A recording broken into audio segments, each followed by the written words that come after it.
Assalamualaikum warahmatullahi wabarakatuh. Perkenalkan, nama saya Bahtiara Awaludin dari Pendidikan Jasmani 2D NPM 192191155. Di sini saya akan menjelaskan tentang teori dan konsep dasar kurikulum dan pembelajaran.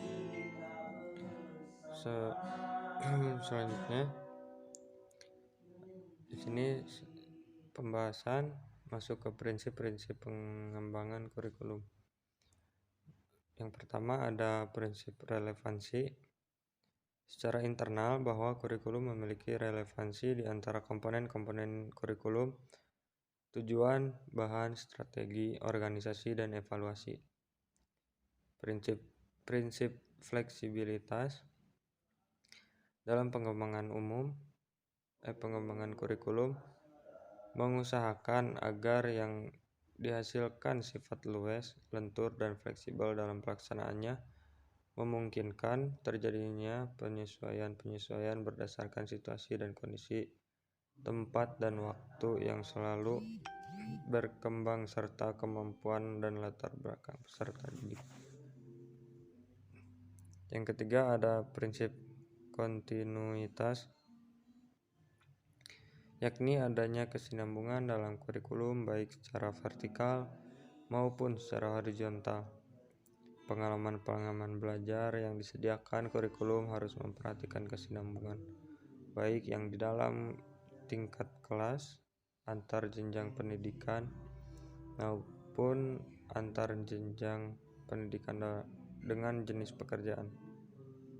Selanjutnya ada prinsip efisiensi, yakni mengusahakan agar dalam pengembangan kurikulum dapat mendayagunakan waktu, biaya, dan sumber-sumber yang lain ada secara optimal, cermat, dan tepat sehingga hasilnya memadai. Yang terakhir ada prinsip efektivitas, yakni mengusahakan agar kegiatan pengembangan kurikulum mencapai tujuan tanpa kegiatan yang mubazir, baik secara kualitas maupun kuantitas.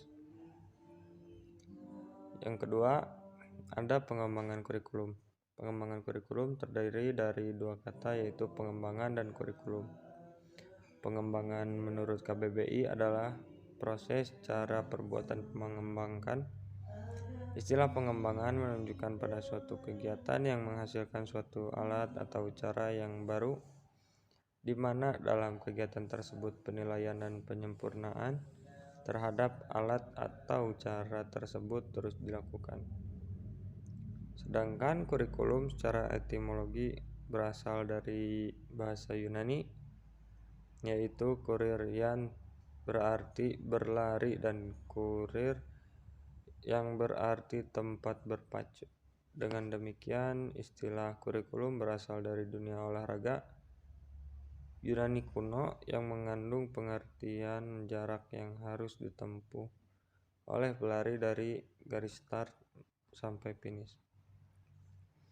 Selanjutnya, istilah kurikulum ini digunakan dalam dunia pendidikan dan mengalami perubahan makna sesuai dengan perkembangan dan dinamika yang ada pada dunia pendidikan. Secara garis besar, kurikulum dapat diartikan sebagai seperangkat materi pendidikan dan pengajaran yang diberikan kepada murid sesuai dengan tujuan pendidikan yang tercapai. Yang ketiga, ada faktor yang mempengaruhi pengembangan kurikulum. Yang ke-1, perguruan tinggi setidaknya memberikan dua pengaruh terhadap kurikulum sekolah. Pertama, dari segi pengembangan ilmu pengetahuan dan teknologi yang dikembangkan perguruan tinggi umum. Pengetahuan dan teknologi banyak memberikan sumbangan bagi isi kurikulum serta proses pembelajaran. Yang kedua, dari segi pengembangan ilmu pendidikan dan keguruan serta penyiapan guru-guru lembaga pendidikan, tenaga kependidikan.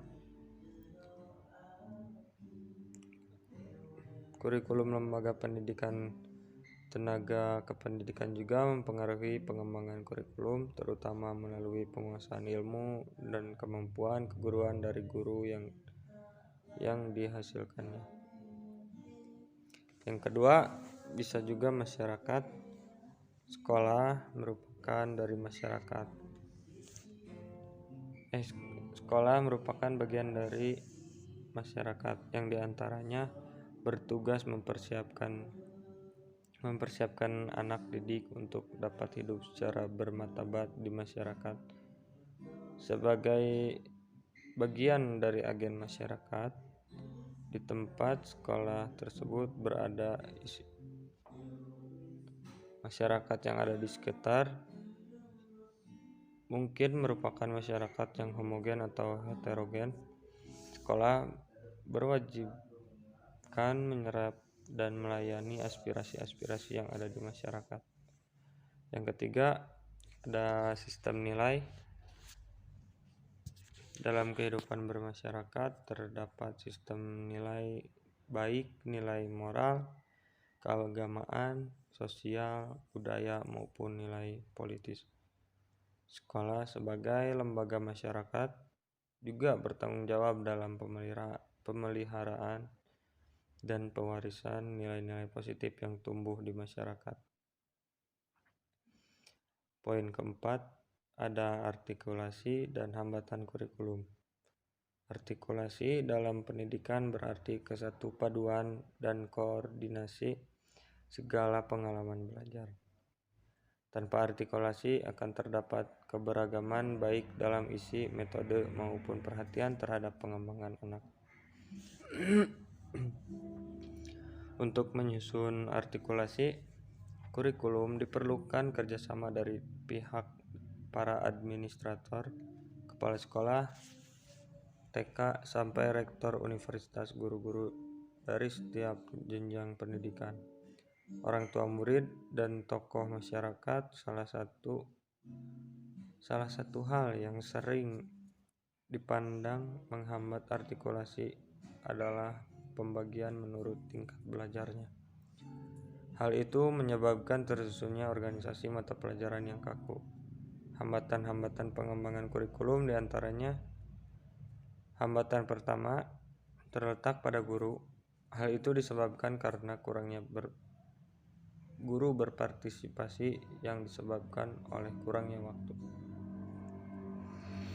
kekurangan sesuaian, dan karena kemampuan dan pengetahuan guru itu sendiri.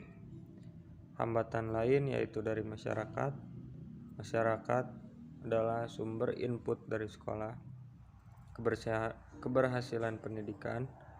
Ketepatan yang digunakan membutuhkan bantuan serta input fakta dan pemikiran dari masyarakat. Hambatan lainnya yang dihadapi oleh pengembangan kurikulum adalah masalah biaya.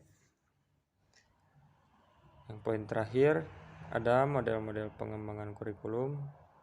Yang satu yaitu the administrative atau line staff model. Model ini menggunakan prosedur garis staf atau garis komando dari atas ke bawah. Maksudnya, inisiatif pengembangan kurikulum berasal dari pejabat tinggi.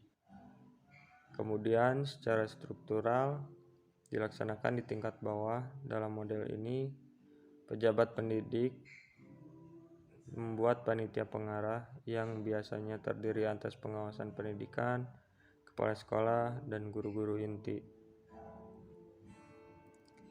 Yang kedua, ada the grassroots model. Inisiatif pengembangan kurikulum model ini berada di tangan guru-guru sebagai pelaksana kurikulum di sekolah, baik yang sumber dari satu sekolah maupun dari beberapa sekolah sekaligus. Model ini berdasarkan pada dua pandang pokok. Pertama, implementasi kurikulum akan lebih berhasil apabila guru-guru sebagai pelaksana. Model grassroots ini didasarkan atas 4 prinsip, yaitu kurikulum akan bertambah baik jika kemampuan profesional guru bertambah baik. Yang kedua, ada kompetensi guru akan bertambah baik jika guru terlibat secara pribadi dalam merevisi kurikulum. Yang ketiga, jika guru terlibat dalam merumuskan tujuan yang dicapai, menyeleksi, mendefinisikan, dan memecahkan masalah, mengevaluasi hasil, maka hasil pengembangan kurikulum akan lebih bermakna. Yang poin keempat, hendaknya di antara guru-guru terjadi kontak langsung sehingga mereka saling memahami dan mencapai suatu konsensus tentang prinsip-prinsip dasar, tujuan, dan rencana.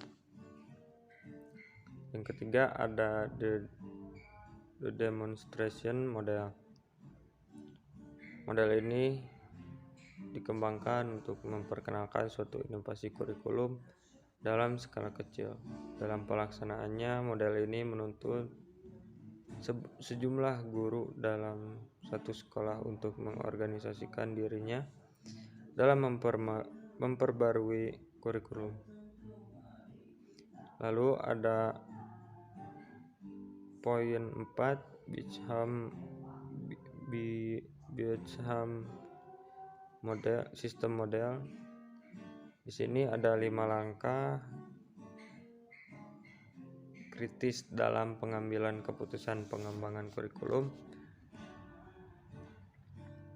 Yang poin A, menentukan arena pengembangan kurikulum bisa berupa kelas, sekolah, sistem persekolahan regional, atau sistem pendidikan nasional.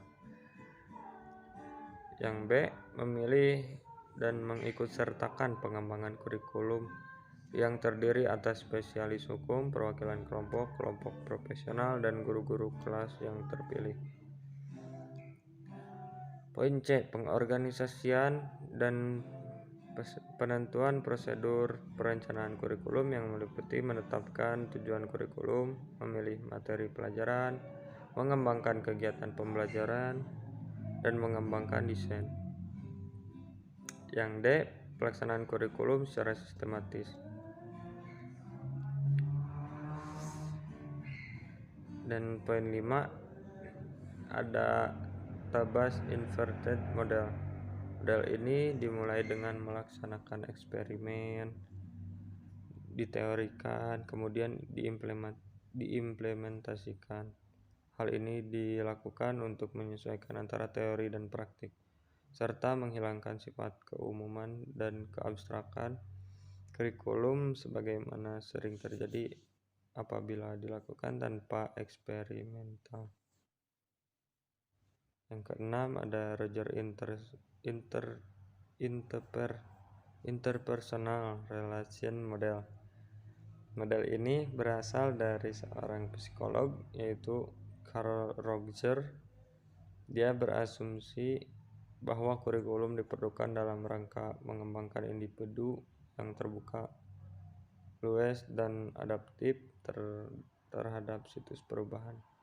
Yang ketujuh ada The Systematic Action Research Model.